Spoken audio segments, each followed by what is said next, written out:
pour cette nouvelle vidéo, une vidéo un petit peu spéciale puisqu'il s'agit aujourd'hui d'une enquête de terrain.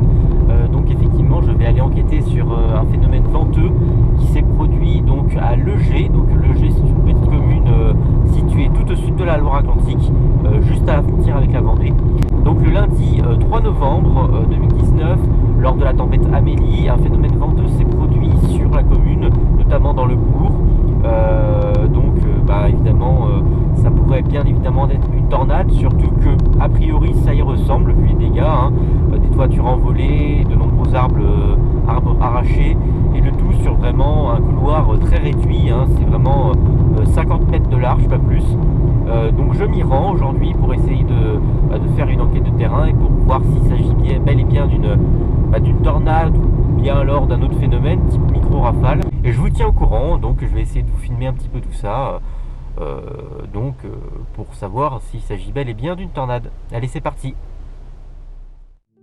Après une journée complète d'enquêtes minutieuses à travers toute la commune de Legé, les nombreux dégâts relevés et leur analyse concluent à une tornade allant de l'intensité EF0 à EF1 sur l'échelle de Fujita améliorée. Celle-ci, d'une longueur minimale certaine de 6,2 km, possiblement jusqu'à 8,6 km, s'est semble-t-il formée en Vendée, sur la commune de Grandlande, au sein de la forêt du même nom. Malheureusement, cette forêt étant privée, entièrement clôturée et donc interdite d'accès, il sera difficile de connaître le lieu de départ exact du tourbillon, ainsi que son intensité et la surface exacte d'arbres impactés. Bien que certains témoignages d'habitants s'étant rendus sur place font état d'une trentaine d'hectares touchés sur deux couloirs distincts. On retrouve bien ces deux couloirs à la lisière de la forêt, celui à l'est étant, cas classique, le plus marqué. La tornade, une fois rentrée en Loire-Atlantique sur le territoire communal de Legé, s'est dirigée vers le lieu-dit la Génaudière. L'intensité atteint alors le bas de l'échelon EF1, avec un hangar agricole dont une partie du toit en tôle s'est retrouvée arrachée, ainsi que de nombreux arbres dont les branches feuillues furent cassées. Bien que peu de dégâts apparents furent constatés sur les autres habitations, des toitures se seraient soulevées, trahissant donc l'effet d'aspiration du phénomène.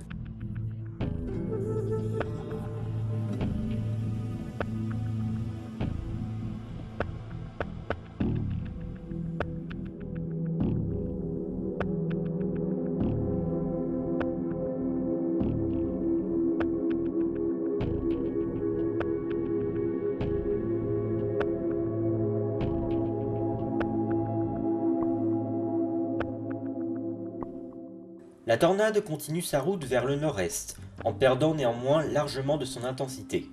Vu le peu de dégâts constatés sur environ 1 km, il n'est pas impossible que le phénomène se soit légèrement et temporairement rétracté avant de reposer plus loin, ce qui amènerait à qualifier le phénomène de tornade dite sauteuse, comportement que l'on retrouvera par ailleurs plusieurs fois durant le parcours. Le tourbillon arrive dans le bourg de Legé, qu'il traversera entièrement. Son intensité, variable, oscille entre la faible F0 à la tornade EF1 sur l'échelle de Fujita améliorée. C'est le quartier du cimetière qui fait d'abord face à la puissance des vents, avec quelques stèles et tombes endommagées dans celui-ci, ainsi qu'un grand arbre déraciné dans une propriété adjacente. Mais c'est le collège Sainte-Anne qui a semble-t-il le plus souffert, avec de nombreux arbres cassés à l'intérieur de l'enceinte, ainsi qu'une partie de façade vitrée décrochée du mur. La tornade arrive en centre-ville et s'attaque au centre culturel, abritant le cinéma de la commune. Une grande partie du toit de celui-ci fut arrachée, projetant nombreux débris et pierres dans la rue, brisant des vitres de voitures garées en contrebas et fracassant une façade, sa baie vitrée et perforant le toit en plusieurs points. Un personnel du cinéma, également membre d'Infoclimat, a aimablement accepté de me montrer les dégâts à l'intérieur de l'édifice. C'est surtout la salle principale et la partie arrière qui ont le plus souffert.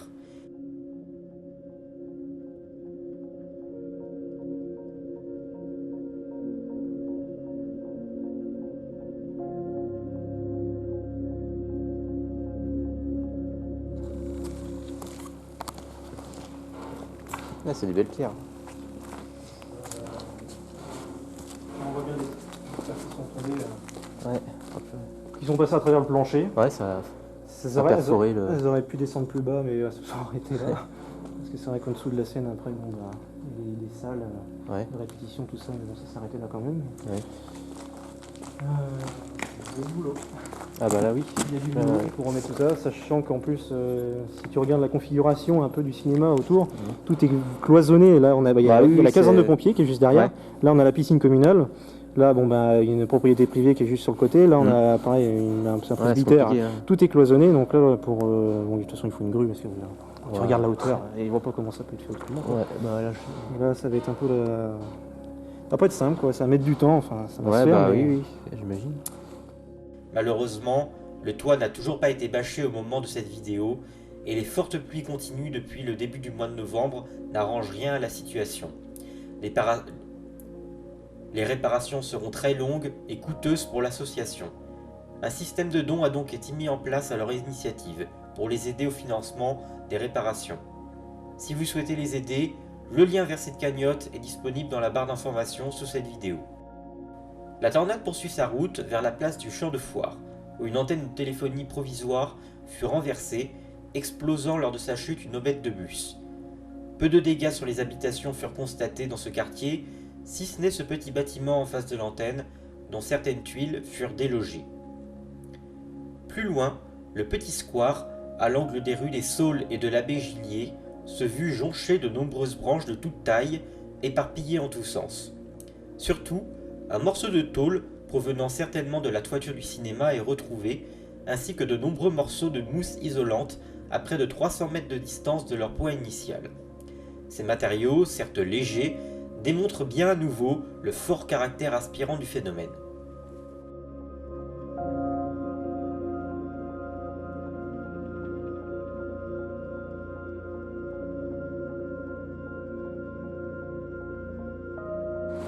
Vous voyez, on retrouve encore des morceaux du cinéma là. Et ça vient du cinéma ça, hein, parce que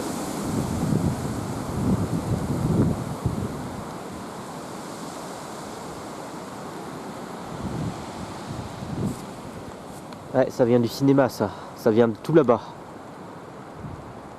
À côté de derrière la chapelle là. Et vous voyez ces espèces de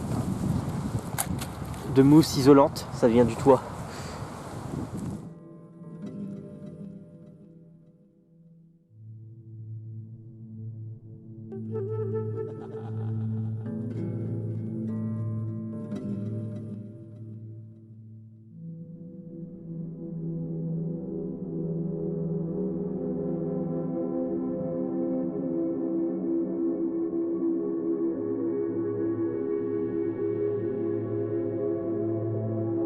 Environ 50 mètres plus loin, une rangée de pins fut mise à rude épreuve, rue du général de Charette de la Contrie. Ceux-ci ayant eu soit des grosses branches cassées, soit leur tronc cassé net au milieu pour l'un d'entre eux.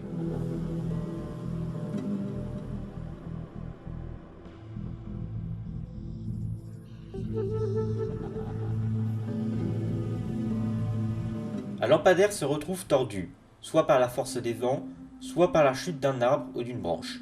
Cette dernière option semblant la plus plausible. Juste après, le grand bâtiment, ancien couvent, ne semble pas avoir subi de dommages particuliers, hormis quelques ardoises décrochées. En revanche, le square des Visitandines, situé juste derrière, fut plus lourdement impacté, avec entre autres une grosse branche de saule cassée dans le sens contraire de la direction de la tornade, ainsi qu'un autre épineux cassé à son sommet.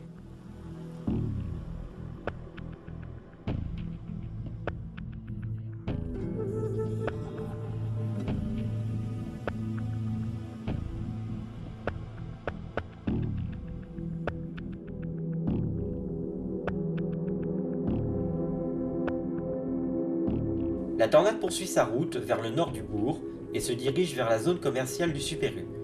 Là encore, celle-ci semble perdre nettement en intensité.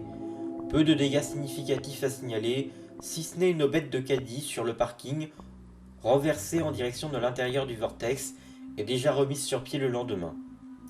Par contre, l'intensité semble définitivement monter d'un cran à partir du quartier de la Colonne, et ce, jusqu'à la sortie du bourg.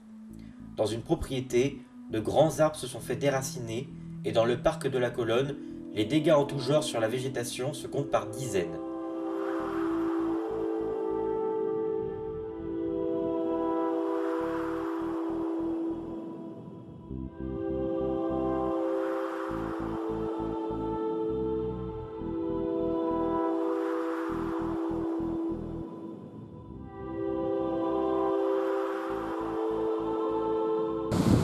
a fait ici de beaux dégâts, hein. Beaucoup de branches.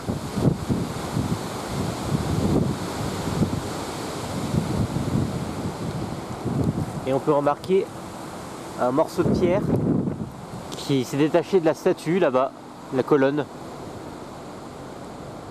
Voilà, qui a atterri ici. Et je viens de retrouver un morceau qui viendrait peut-être du cinéma, vous savez, ce que je vous ai dit là tout à l'heure. Alors que nous sommes à... On est peut-être à quasiment maintenant 1 kilomètre hein, du cinéma. Hein. Voilà, il y a encore un morceau qui est ici.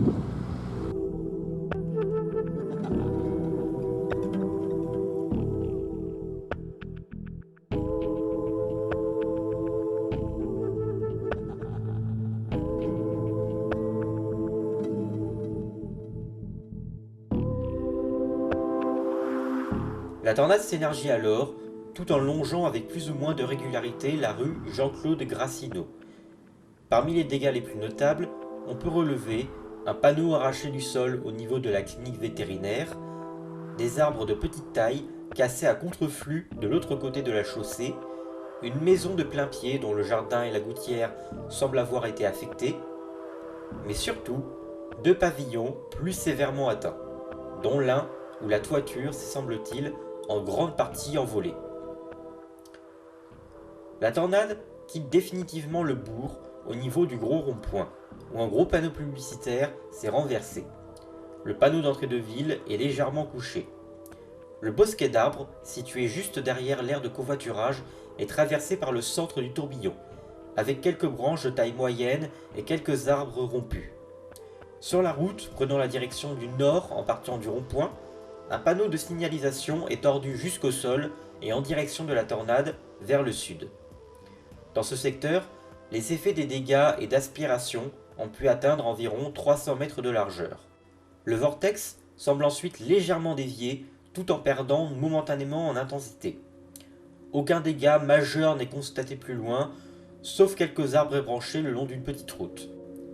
La tornade semble avoir longé cette route en passant dans les champs jusqu'à la Garelière, où des dégâts sont notés sur des arbres ébranchés et où un bâtiment agricole voit une partie de son toit en tôle s'envoler.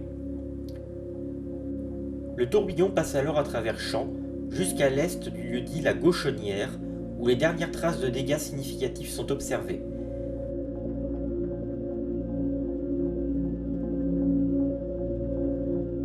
Les arbres feuillus de taille moyenne sont déracinés et des branches sont cassées dans un enclos d'élevage. En face de la route, une ligne électrique basse tension le long de la route est au sol, les fils s'étant désolidarisés du poteau en bois. C'est a priori à peine plus loin que la tornade de Legé semble s'être définitivement dissipée. Aucun autre dégât significatif n'ayant été observé. Et voilà donc pour cette vidéo récapitulative et enquête de terrain donc sur cette tornade qui s'est produite à Legé en Loire-Atlantique dans la nuit du 3 novembre 2019. Donc vous avez vu un tornade confirmé d'intensité a priori EF0 à EF1 sur l'échelle de Fujita améliorée. Tornade qui a été confirmée et répertoriée par Keronos, donc merci à eux. Donc n'hésitez pas à me dire dans les commentaires ce que vous en avez pensé, si vous avez aimé cette vidéo, s'il y aurait des suggestions d'amélioration, hein, puisque je prévois éventuellement à l'avenir de refaire ce type de vidéo si jamais j'ai l'occasion de réaliser d'autres enquêtes de terrain. Et d'ailleurs une autre vidéo de ce type devrait arriver très prochainement, non pas sur une tornade mais sur un autre phénomène venteux qui s'est également produit en Loire-Atlantique. Pour ça n'hésitez pas à me dire dans les commentaires ce que vous en avez pensé.